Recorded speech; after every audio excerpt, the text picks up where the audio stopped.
Hello, it's Ben with the DIY Homefront, and I'm on top of my roof, and you might be asking why. Well, I normally clean off the roof by blowing it off at least once a year, and I was doing that this year, and I looked down at one of those pipes coming up through the roof, and that rubber boot that goes around it that's supposed to be watertight, it has a hole in it. Let me show you.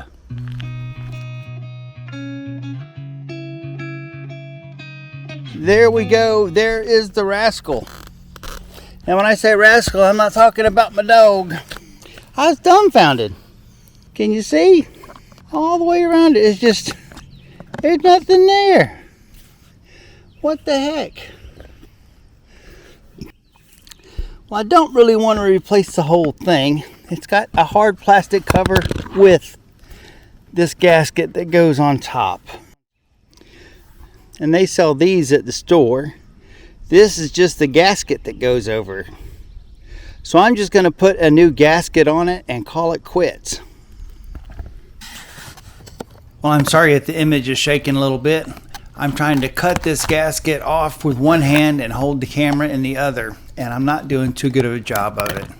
Well, you might be wondering why I just don't buy the whole assembly and replace that larger piece instead of just replacing the rubber boot that goes around the pipe. And the reason why is that these shingles were put down sometime before 2004. And I believe they're 20-year shingles. So they are really close to the end of their life. I don't know how long it's been like that.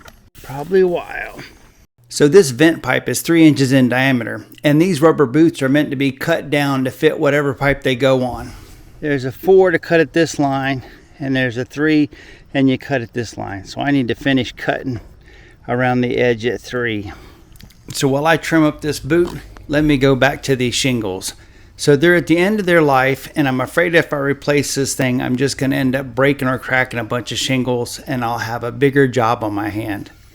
So I'm going to put this rubber boot on here, and I'll just monitor it for the next couple of years.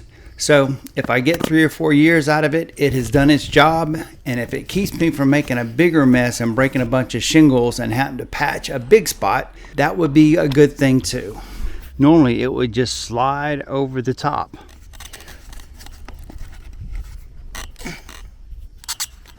There we go.